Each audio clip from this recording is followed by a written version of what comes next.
Bienvenue dans À juste titre, le podcast qui vous aide à enfin trouver les bons mots pour parler de ce que vous faites et donner à votre entreprise toute l'ampleur qu'elle mérite.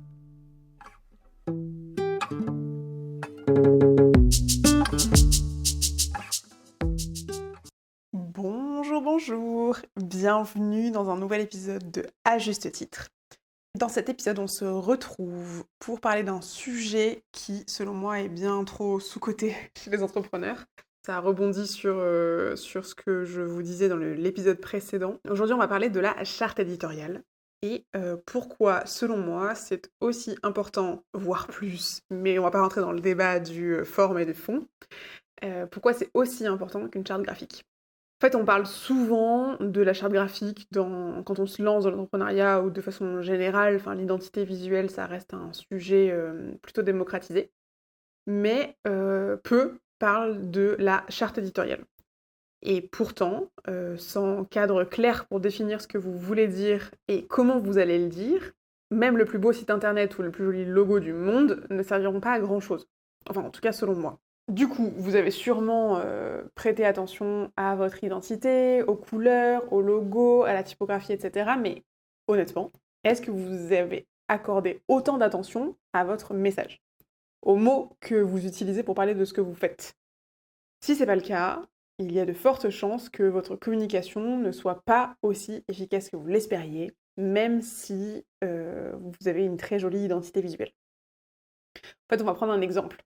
C'est un peu comme si vous aviez une super belle devanture de magasin, mais que personne à l'intérieur ne savait comment accueillir les clients. Imaginez, vous passez devant une boutique et la vitrine est sublime, ultra bien pensée, avec des produits mis en avant de façon élégante. Vous êtes attiré, vous poussez la porte, et là, c'est la désillusion. Personne ne vient vous accueillir, personne ne vous demande si vous avez besoin d'aide. Vous vous baladez d'ailleurs sans trop savoir où aller, en fait vous allez d'un rayon à un autre, il n'y a pas vraiment de signalisation, d'étiquette, etc. Vous savez même pas ce que vous êtes en train de regarder, et il n'y a même pas de vendeur. Le résultat, c'est que vous ressortez sûrement aussi vite que vous êtes rentré, et pire, vous êtes frustré, et en plus vous n'avez rien acheté. Voilà, cette boutique, elle peut être super belle, mais elle a raté une vente simplement parce qu'elle n'a pas su s'adresser à vous au bon moment et de la bonne manière. Vous voyez où je veux en venir ? Bon, je vais vous faire un autre exemple avec un autre cas de figure. On va dire que vous entrez dans la fameuse boutique et à peine vous avez mis un pied dans la boutique qu'un vendeur vous saute dessus. Il vous dit « Oui, bonjour, on a des promos aujourd'hui, vous voulez voir nos best-sellers ?» Et vous n'avez même pas eu le temps de regarder la boutique ou de voir ce qui vous intéressait. Là, on est sur un autre style, trop de pression, trop pushy. Enfin, moi, je sais pas vous, mais moi, c'est le genre de truc où je me sens un peu agressée, envahie dans mon espace vital. Donc, je recule d'un pas et d'ailleurs, je sors aussi vite que je peux et mal à l'aise. Donc, pas hyper cool comme sentiment par rapport à la marque. Il y a peu de chances que je revienne dans la boutique, globalement. Donc, ces deux exemples que je vous ai donnés, c'est exactement ce qui se passe, selon moi, avec beaucoup de marques aujourd'hui. D'un côté, il y a celles qui ont une présence en ligne superbe, mais dont le message est flou, imprécis. Leurs clients potentiels ne savent pas forcément ce qu'elles proposent, ni pourquoi ça leur serait vraiment utile. Et de l'autre côté, il y a celles qui bombardent leur audience de messages de vente un peu trop pushy, sans avoir pris le temps de construire une relation avec son audience, ou de vraiment comprendre ce dont leurs clients ont besoin. Et en fait, dans ces deux cas, j'allais dire c'est zéro conversion, ça c'est mon côté un petit peu marseillais, il faut savoir que moi je suis née à Toulon, donc j'ai un petit côté exagération dans mes propos à chaque fois, il faut le prendre avec modération. Mais en tout cas, je suis certaine qu'elles diminuent leur taux de conversion. Et donc le taux de conversion, c'est combien de ventes vous avez fait par rapport à combien de prospects vous aviez eu, en tout cas de personnes qui ont manifesté un intérêt. Donc ça, après, ça s'arbitre sur comment est-ce qu'on avait déterminé qu'ils manifestaient un intérêt. Mais pour le cas d'une boutique, c'est combien de personnes sont rentrées dans la boutique et combien de personnes l'ont acheté. En tout cas, voilà, moi je suis sûre que sur ce genre de pratique, il y a beaucoup moins de conversion que ce qu'elles pourraient réellement avoir avec leurs produits et ou services. Du coup, j'en viens au propos du podcast d'aujourd'hui. Qu'est-ce que c'est finalement une charte éditoriale ? En fait, selon moi, c'est votre plan de communication, mais écrit. En fait, c'est un ensemble de règles qui définissent le ton, le style, les valeurs et le vocabulaire que vous allez utiliser pour parler à votre audience. En d'autres termes, en fait, c'est la base de la stratégie de contenu. Et c'est pour ça que je dis, que je vous ai dit dans l'épisode précédent, que je continuerai à le dire un peu partout à qui veut bien l'entendre, que c'est une étape à faire avant de chercher à communiquer quoi que ce soit sur les réseaux ou les canaux de communication que vous avez choisis pour votre entreprise. Parce qu'en fait, c'est là-dessus que vous devez baser votre communication. Prenons un exemple. J'ai essayé de vous donner des exemples dans cet épisode parce que je sais que c'est un concept qui est parfois un peu flou. Donc, imaginez que vous soyez une marque de cosmétiques bio. Votre charte éditoriale va définir si vous adoptez un ton pédagogique pour éduquer vos clients sur les ingrédients que vous utilisez et leurs effets. Un peu comme le fait Typologie, ou un peu The Ordinary, c'est un peu le même créneau. Pas les mêmes marques, on pourrait parler de leur différence, mais en tout cas sur la pédagogie autour des ingrédients et de leurs effets. Là, on est vraiment sur une volonté d'éduquer le client sur l'ingrédient. Ou vous pouvez vous dire que vous avez plutôt envie d'un ton humoristique pour rendre le sujet un peu plus léger, et là, du coup, je pense à la marque Pulpe de Vie. Enfin, si vous connaissez pas les deux marques, vous pouvez aller faire une petite requête sur un moteur de recherche, vous verrez qu'il y en a une qui a un positionnement plutôt savant, entre guillemets, mais qui tient à éduquer, et un beaucoup plus fun et un peu plus léger. Voilà, donc c'est c'est deux marques de cosmétiques. Alors c'est pas des cosmétiques bio d'ailleurs pour Typologie, mais voilà, si vous avez une marque de cosmétiques bio, vous l'adapterez. Mais ce que je veux dire, c'est que ça va dépendre de votre public et de vos objectifs. Mais vous voyez bien avec ces deux exemples que même si ces marques vendent théoriquement la même chose, des produits de cosmétiques, elles ne le font pas du tout de la même manière. Et c'est parce qu'elles ont défini leur charte éditoriale et qu'elles appliquent ce qu'elles y ont défini dans leur communication.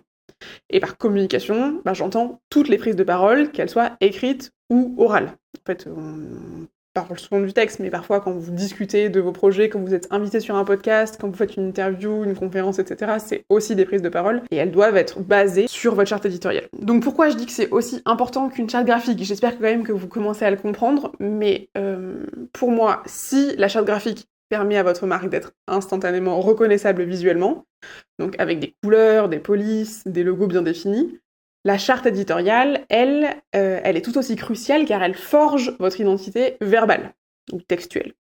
C'est elle qui permet à votre audience de savoir, en quelques mots, qui vous êtes et ce que vous défendez, bien au-delà de l'aspect visuel en fait. Et sans cette cohérence dans la manière dont vous vous exprimez, vous pourriez créer une confusion chez vos clients.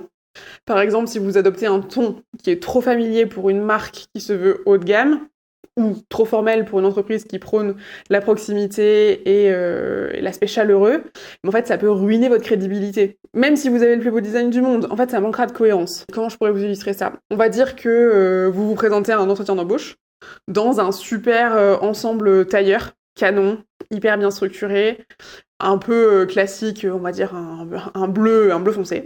Voilà, vous voyez, un truc un peu corporate. Mais dès que vous commencez à parler, vous adoptez un ton hyper décontracté, comme si vous étiez en train de discuter au bar avec des potes. Mais en fait, le contraste entre votre apparence professionnelle, ce que le recruteur avait vu en rentrant, et votre discours un peu trop relax, laisserait sûrement une impression déstabilisante, voire négative en fonction du poste et du ressenti du recruteur. En fait, c'est exactement la même chose avec votre marque. Si la charte graphique, c'est votre costume, l'apparence visuelle que vous donnez, mais si les mots que vous utilisez sont pas alignés avec cette image que vous donnez, en fait, toute votre communication tombe à plat. La cohérence entre l'image que vous projetez et le message que vous transmettez est essentielle pour que votre marque reste crédible et vraiment impactante. Voilà pourquoi moi j'estime qu'elle est aussi essentielle qu'une charte graphique. Donc je pense que en fait, toute marque qui se lance, qui est déjà lancée et qui a envie de travailler là-dessus, qui l'a pas fait, doit le faire parce qu'en fait c'est aussi fondamental. En fait, les deux vont ensemble. Il n'y a pas un plus que l'autre.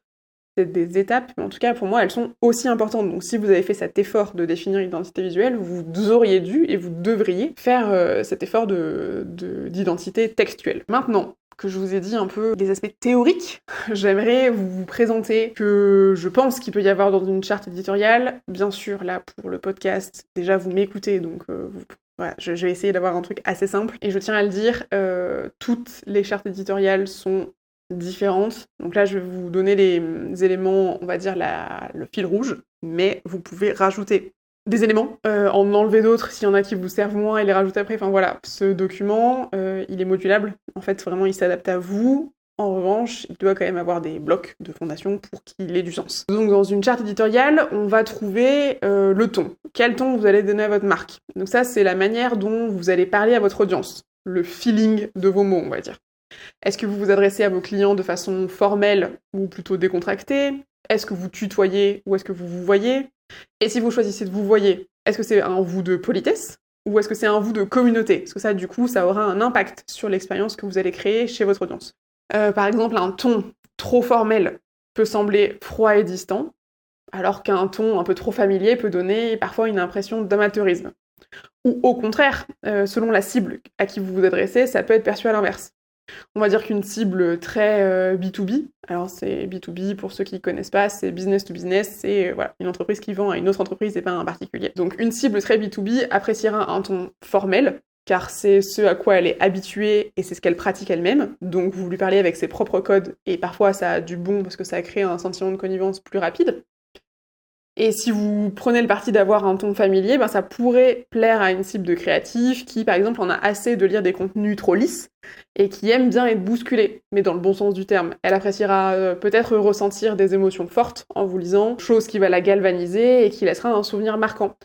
Je veux pas qu'on tombe dans le cliché du un ton formel, c'est froid et distant et c'est négatif, et un ton familier, c'est amateurisme. En fait, il y a des conclusions qu'on peut donner, enfin qu'on peut tirer instinctivement, mais en fait, ça va vraiment dépendre de ce que vous vendez vous et de ce que votre client a besoin d'entendre. C'est toujours cette équation en fait qu'il faut trouver, cet équilibre. Donc en fonction du cas, il n'y a pas une sacro-sainte règle à respecter à la lettre, c'est aussi une étude de votre situation à vous, et c'est aussi pour ça que chaque charte éditoriale est différente, unique, et que du coup c'est ça qui fait la magie du projet en fait. C'est que vraiment elle personnifie votre marque dans ce qu'elle a besoin de dire, à qui elle doit le dire. Donc finalement, bah voilà, c'est ce que je vous disais, il n'y a pas de bon ton. En fait, le bon ton, c'est celui qui résonne avec votre audience et qui correspond vraiment à votre marque. Mais pour ça, il faut que vous ayez fait ce fameux travail du client idéal. Celui dont on vous rebat les oreilles très souvent, je sais. Ça nous fatigue de l'entendre, c'est long, c'est même un peu chiant, on va le dire très honnêtement, appelons un chat, mais en fait c'est vraiment important, parce que sans ça, vous pouvez pas faire cet exercice de quel ton je dois adopter finalement. Enfin en tout cas, il vous manquera un des paramètres, et c'est dommage. Autre élément d'une charte éditoriale, c'est le style. Donc le style, c'est ce qui rend la voix unique. Je sais, c'est un peu cliché, mais en fait c'est pas juste une question de mots, c'est la façon dont vous allez structurer vos phrases, c'est la manière dont vous allez rendre vos idées palpitante pour votre audience. Le style, en fait, c'est ce qui permet à quelqu'un de reconnaître votre marque, même sans voir que c'est vous. Si on vous lit, on doit tout de suite comprendre « Ah bah tiens, c'est cette marque ». Insérez ici le nom de la marque que vous voulez. Le style, en fait, il crée une expérience pour votre lecteur, il donne de la personnalité à vos textes. Prenons l'exemple de deux marques qui pourraient encore vendre le même produit sur le papier. Par exemple, une agence de voyage. Une agence pourrait utiliser un style très formel, avec des phrases longues, descriptives, pour vendre l'idée d'un séjour tout confort. En fait, c'est assurer un genre de sécurité, tout est bien organisé, vraiment laissez-nous faire, on gère. Ouais, cette idée de on met beaucoup d'adjectifs, on décrit dans le détail, etc. L'autre, en revanche, pourrait choisir un style un peu plus punchy, avec des phrases plus courtes et percutantes, on va dire, et utiliser du dynamisme avec de la ponctuation, etc., pour faire passer l'idée d'un road trip plein d'aventures. Voilà, l'impact du style en fait sur l'expérience, elle est immense puisque un style fluide et léger peut faciliter la lecture et rendre vos contenus agréables, voire addictifs, soyons fous. Un style un peu plus percutant peut accentuer l'urgence, inciter à l'action, et par exemple un style plus humoristique peut créer une connexion émotionnelle un peu plus forte et fidéliser plus rapidement votre audience. Là encore, il n'y a pas de style unique, mais votre style doit toujours être adapté, enfin aligné avec votre identité de marque. Si vous êtes une marque de luxe, vous miserez probablement sur un style un peu plus sophistiqué, avec de tournures plus élégantes et un vocabulaire plus recherché. Et si vous êtes une marque un peu plus fun et accessible, style décontracté, voire un peu impertinent, pourrait mieux fonctionner. Le but, c'est que vos clients se sentent en phase avec vous à travers vos mots et qu'ils aient envie de revenir pour plus. Bref, le style, c'est l'habit que portent vos mots. Et quand cet habit est bien choisi, il renforce l'expérience que vous voulez faire vivre à votre audience. Et c'est ce qui va faire une vraie différence. Voilà, donc ça c'était pour le style. Ensuite, on va passer aux valeurs. Alors les valeurs, elles définissent qui vous êtes. Et par qui vous êtes, je veux dire qui vous êtes en tant que marque. Je pense l'avoir déjà dit dans d'autres contenus, mais je vous le rappelle, vous n'êtes pas votre marque. À moins que vous ayez décidé de choisir un angle très très personal branding, et encore, vous n'êtes pas, ce que vous incarnez au travail n'est pas 100% de votre personnalité, à mon sens, mais bon, on peut s'en rapprocher, donc ça, ce serait une exception. Mais quand vous êtes une entreprise ou une activité classique, vous avez choisi une partie de votre personnalité, de vos valeurs, etc., mais ce n'est pas vous en tant que personne au quotidien, avec vos amis, avec votre famille, quand vous êtes tout seul, etc. Donc je le rappelle, voilà, c'est pas vous que vous vendez 100%. Et j'aime bien rappeler ça parce que ça permet aussi de relâcher un peu la pression, de prendre de la distance. Donc ça, c'était le petit rappel. Donc, les valeurs définissent qui vous êtes en tant que marque et pourquoi vous faites ce que vous faites. C'est grâce à elle que vos clients peuvent se connecter émotionnellement à vous, en fait. Elle guide vos décisions, vos actions, mais surtout la manière dont vous communiquez. Pourquoi c'est important d'avoir défini des valeurs dans votre marque? C'est parce qu'elles doivent transparaître, en fait, dans chaque mot que vous allez choisir et utiliser. Par exemple, si vous prenez la durabilité, en fait, ça doit se ressentir dans votre manière de parler de vos produits ou services. Peut-être que vous allez insister sur la transparence des processus de fabrication ou sur la qualité de matériaux écologiques. Et par exemple, si vous prenez la durabilité, peut-être que vous allez adopter une stratégie de contenu qui sera beaucoup de recyclage. Mais vous aurez de la pédagogie là-dessus auprès de votre audience en disant qu'en fait, un contenu que vous écrivez, en fait, vous allez vous en servir sur plein de canaux. Et en fait, c'est aussi de la durabilité du contenu. Ça va un peu à l'encontre de l'éphémère sur Instagram, par exemple. Voilà. Ça pourrait être une façon de matérialiser autrement que d'une façon déjà vue votre volonté de durabilité. Si vos valeurs, au contraire, sont plutôt l'innovation et l'audace, peut-être que votre ton sera plus direct, il sera tourné vers l'action, et la rupture avec les standards traditionnels. Et ça, du coup, il faudra l'incarner avec le ton et le style que vous allez choisir. Bon, on va continuer dans cette histoire de marque un peu plus durable. Mettons que vous dirigez une marque de vêtements éthique, qui met donc l'accent sur la durabilité et la transparence de la fabrication de ses produits. Si vous avez décidé que ces valeurs sont au cœur de votre marque, ça va directement influencer la manière dont vous allez parler de vos produits. Sans charte éditoriale, vous pourriez simplement dire sur votre site « Nos vêtements sont fabriqués avec des matériaux de qualité ». Ok, super, on est vachement bien avancé. Donc ça reste vague et très générique, mais surtout, ça reflète pas, en fait, vos valeurs de durabilité. Enfin là, on se dit pas « Waouh !» Et en fait, vous avez raté l'occasion de faire passer un message fort qui pourrait pourtant parler à votre cible.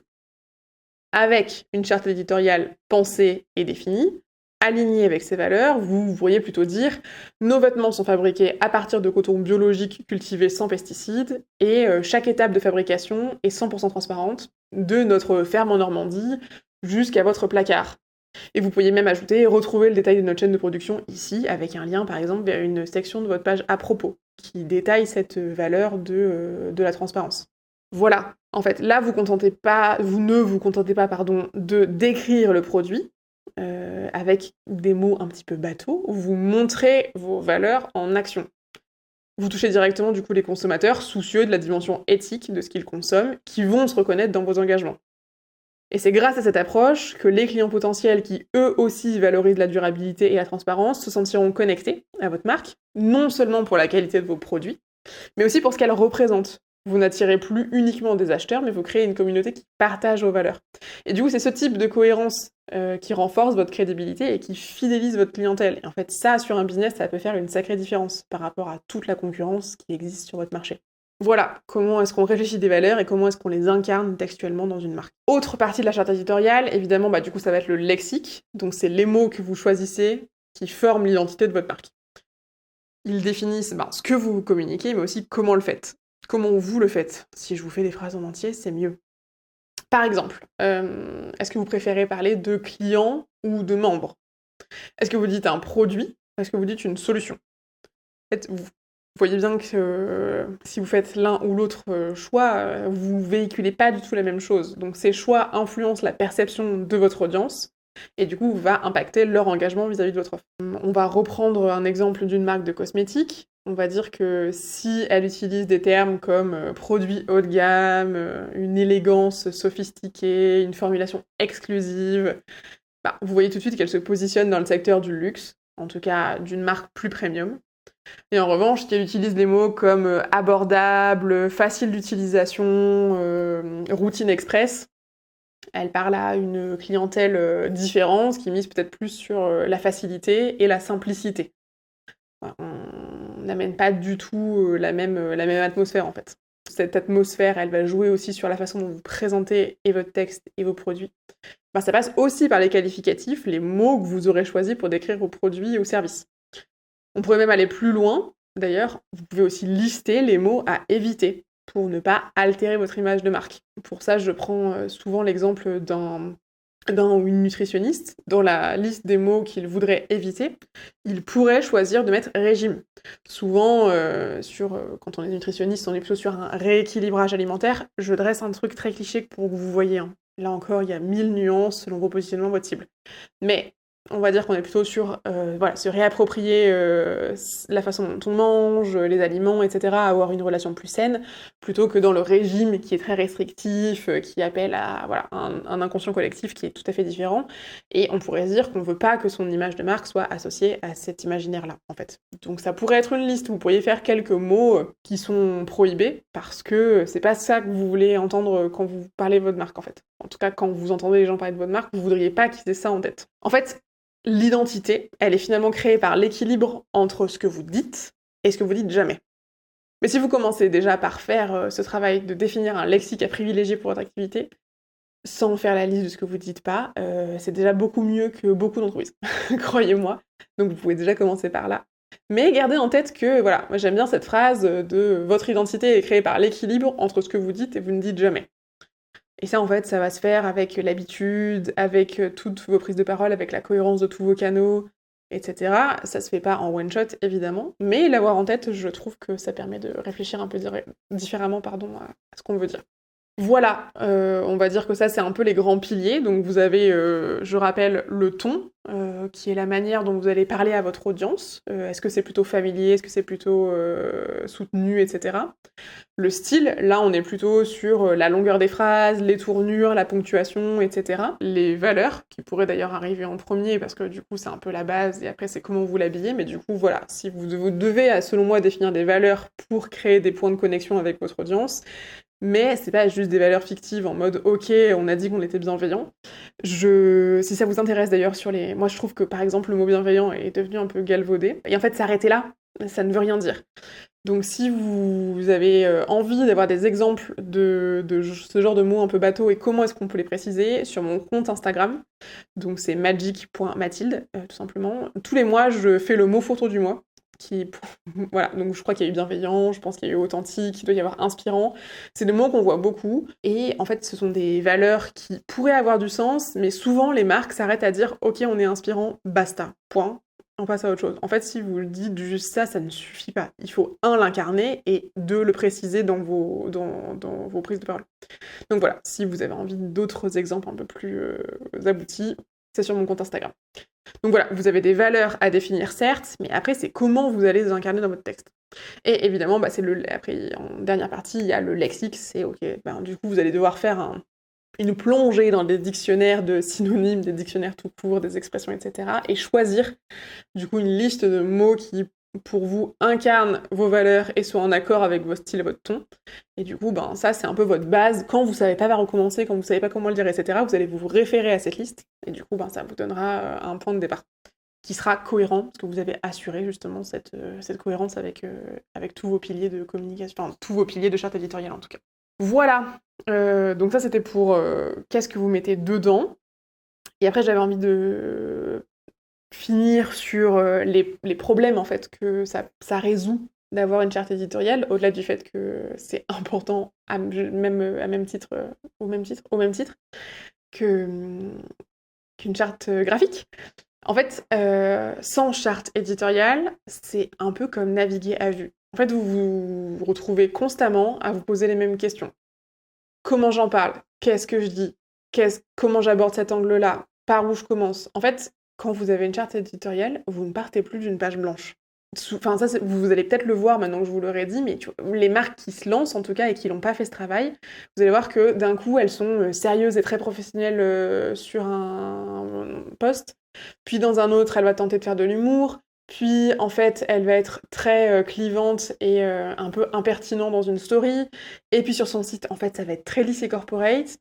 Et le résultat de ça, c'est qu'en fait, l'audience ne sait plus vraiment qui elle est, ni ce qu'elle cherche à représenter. Et du coup, cette incohérence, elle peut entraîner une perte de crédibilité. Et pire, un genre de désamour de l'audience qui risque de se tourner vers une autre marque qui, elle, affiche très clairement tout ça, et tout ça fait sens et est très cohérent. Et à l'inverse, avec une charte éditoriale bien définie, en fait, chaque mot devient stratégique finalement. Fini les hésitations ou les questions à chaque prise de parole. Vous savez quel ton vous voulez employer, les valeurs que vous voulez mettre en avant et les mots que vous choisissez d'éviter. En fait, cette cohérence, elle crée une connexion claire avec votre audience, et votre audience reconnaît votre marque à travers son langage, autant que par son logo ou son design. C'est comme avoir un fil rouge qui va relier toutes vos prises de parole, que ce soit sur les réseaux sociaux, sur votre site internet, ou même en réponse à vos clients pendant un appel découvert ou par mail. Par exemple, si vous avez défini un ton chaleureux, décontracté, mais professionnel, chaque fois que vous communiquez, votre audience retrouve cette identité familière. Vos clients savent à quoi s'attendre, ils s'y attachent, ça renforce leur confiance en vous. Vous perdez plus de temps à vous demander comment vous allez formuler tel ou tel message. Tout est cadré et aligné avec votre identité de marque. Donc en fait, cette clarté, elle ne fait pas que renforcer votre visibilité, elle améliore aussi vos taux de conversion au bout de la chaîne en fait. Vos mots qui sont choisis avec précision deviennent un véritable levier pour engager et fidéliser vos clients. Et en fait, si votre audience a déjà un a priori positif avec vous et qu'elle se dit « tiens, on a des choses en commun, j'ai l'impression de la connaître », à un moment, vous allez être privilégié par rapport à d'autres concurrents. Donc, je sais que ça paraît parfois compliqué et fastidieux dit comme ça. Pourtant, j'ai essayé de vous illustrer les propos et de vous le décortiquer un peu, mais en fait, c'est comme tout. Ça demande un investissement en temps et en énergie au début, parce qu'on ne sait pas comment faire, parce qu'il faut commencer quelque part, parce qu'il faut réfléchir beaucoup et tout remettre à plat, et puis il faut mettre en place les différents éléments. Mais au fur et à mesure, je vous assure que ça va devenir naturel et que vous pourrez vous concentrer sur d'autres choses. En fait, ça va devenir instinctif. À force de l'avoir travaillé, vous n'aurez plus à y penser. Donc ça paraît beaucoup. Souvent, le cerveau a une espèce de pas de recul en se disant « non, ça a l'air épuisant, fatigant et chronophage, j'y vais pas ». Mais moi, vraiment, c'est quelque chose que je vous conseille d'essayer de faire. Parce que vraiment, une fois que vous l'avez fait et une fois que vous l'avez un peu travaillé, ça vient tout seul et je vous jure, ça fait une vraie différence. Donc, si tout ce que je vous ai dit, ça vous parle et que, à l'heure actuelle, vous avez l'impression de parler dans le vide, en fait, avec votre communication, c'est probablement parce que vous avez sauté cette étape essentielle. Vous avez peut-être investi dans un beau visuel, dans des stratégies sur les réseaux sociaux, mais sans cette fameuse charte éditoriale pour poser vos bases, à mon sens, ça ne peut difficilement fonctionner sur le long terme. Et c'est finalement un peu normal d'avoir cette impression de tourner en rond. En fait, vous essayez d'ajouter des couches de stratégie sans avoir d'abord défini ce que vous voulez dire. Vous pouvez pas communiquer si vous savez pas ce que vous voulez communiquer. Enfin, vous comprenez bien que ça n'a pas de sens dans l'ordre. Donc il faut faire ce travail avant, et une fois que c'est posé, après tout sera beaucoup plus simple. Une fois que vous aurez ce fil rouge, qu'est la charte éditoriale, qui est clair et cohérent, parce qu'au-delà d'être clair, c'est vraiment, je vous le rappelle, c'est pas juste avoir décidé d'un message, c'est avoir réfléchi ce message pour communiquer ce que vous voulez véhiculer en tant que marque, mais ce que votre audience a besoin d'entendre. C'est vraiment faire se rejoindre ces deux attentes. Voilà, c'est pas juste unidirectionnel comme travail. Mais une fois que vous aurez fait ça, vous verrez que c'est comme si toutes les pièces du puzzle se mettaient enfin en place. Et ça, je vous jure, c'est vraiment... c'est très satisfaisant et ça fait gagner beaucoup de temps et d'énergie. Donc, pour vous aider, parce que je voulais pas vous laisser là-dessus, et voilà, je sais qu'en plus en podcast, on a des concepts, mais l'appliquer concrètement, c'est difficile. Je vous ai préparé un workbook complètement gratuit à télécharger, qui se trouve dans la description de cet épisode, pour vous aider à commencer à poser les bases d'une charte éditoriale. Donc voilà, c'est les prémices, mais en tout cas ça vous montre un petit peu quelles questions vous pouvez vous poser et ce que ça peut donner sur des angles précis. Voilà, donc je l'ai fait exprès pour cet épisode, j'espère que vous le téléchargerez. Si vous le faites, faites-moi un retour. Est-ce qu'il vous a servi? Est-ce qu'il vous manque des choses? Voilà, je serais curieuse d'échanger avec vous sur le sujet. J'espère en tout cas qu'il vous servira et que cet épisode vous aura donné envie d'essayer. Écoutez, je pense que je vais m'arrêter là pour aujourd'hui. Merci de m'avoir écouté jusqu'ici. Passez une très bonne journée, soirée, peu importe quand est-ce que vous m'écoutez. Et on se dit à très bientôt pour un nouvel épisode de À Juste Titre. Bye bye!